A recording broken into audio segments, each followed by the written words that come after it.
Yash. So this is an interesting thing here. I don't know how many people contemplate this. I used to.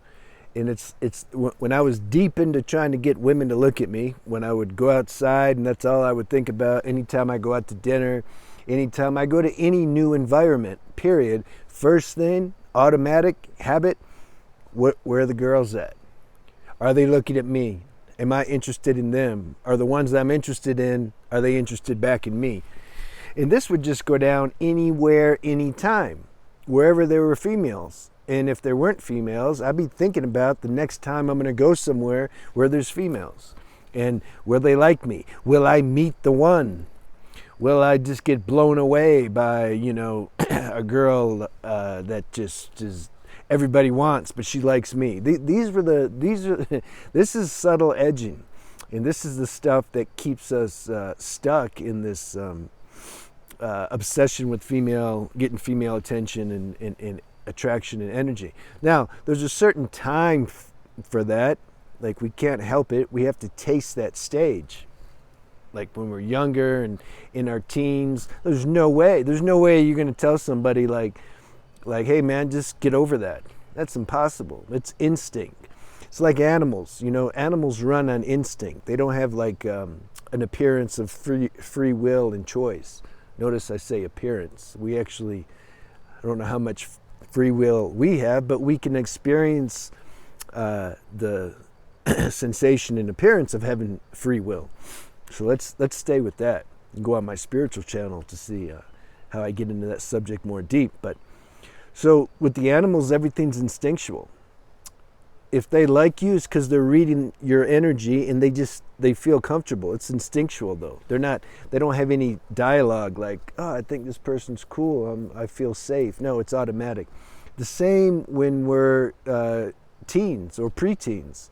It's automatic, this biological instinct when we see a girl. It's like, whoa, that's a girl. Something feels, it complements us somehow. There's a nice kind of balancing, like something feels nice, right? And we don't know what that is. We don't care at that point. We're just reacting. So it's very habitual and instinctual. The thing is,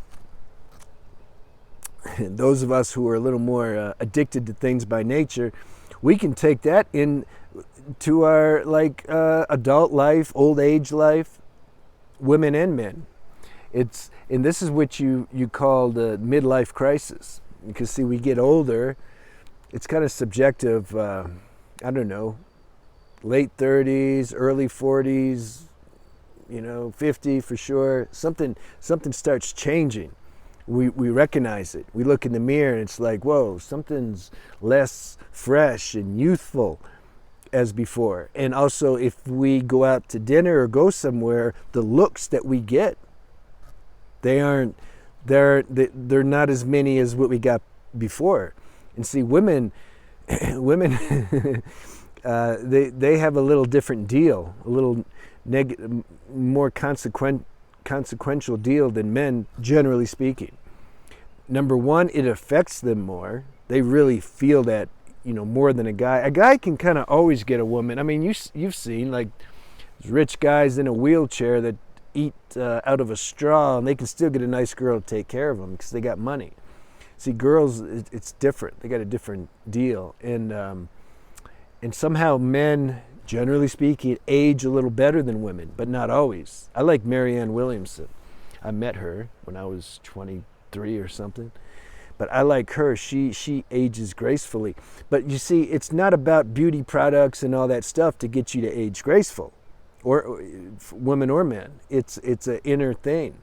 When that inner light's shining, you're somehow going to be attractive, period. It doesn't matter, wrinkles and this and that. Like, you don't care, saggy skin. See, we got to get over that. And this is what I want to talk about. It's hard to get over when our identity is so caught up in that. Particularly if we were living a life where we were just constantly getting energy, dopamine hits from having the opposite sex look at us. See, that as we get older, that's going to die, and that can be a strong detox and withdrawal when we realize we don't got it like we used to. as far as getting superficial attention. But that's the point. It's superficial attention. You just want heads to turn your whole life to look at you. He looks good. She looks good. How long does that last? It lasts a couple seconds. But still, the habit's so strong. I understand. When we get older, if we don't develop this, we got to change what people are attracted to, because later they're not going to be attracted to the body anymore. And you don't want to resort to drastic measures, surgeries, and you know, just you can surgical everything nowadays, just everything. There's guys in their younger, like in their 20s, that get breast implants to get that pump, you know. So they're like, yeah, got gains. I bought some gains. But when we get older, like women can get into that bad because they somehow have this conditioning deeper than men to look good forever. I mean, obviously, look, the beauty products are like 90% women buy. So we got to overcome that if we want to be happy. And then we get, you see, and if we don't, and then the midlife crisis for a guy, it can look, I don't know, he'll buy a new car or a motorcycle, also get surgeries, and just trying really desperate, like, please look at me, you know. And then if somebody gives you a little attention, you're like, oh, wow, thanks, man. You don't say that, but this is the feeling inside that one will have if they're still insecure and dependent on external validation. So you want to check that now. You want to first realize how strong that tendency can be, and then you want to start to take the steps to be more conscious of it so you can dissolve it. The real attraction, this can go for any age, but this has to be, if you want anybody to be attracted to you later in life, if you don't, you got to have this. This is real attraction. Real attraction's wisdom. This is real attraction. Wisdom, and you can say self-awareness or God consciousness, or you're just aware of the dimension beyond the human dimension. Obviously, otherwise you'd still be stuck in the habit of needing attention from people. This has to be activated in people, and this is what a spiritual practice and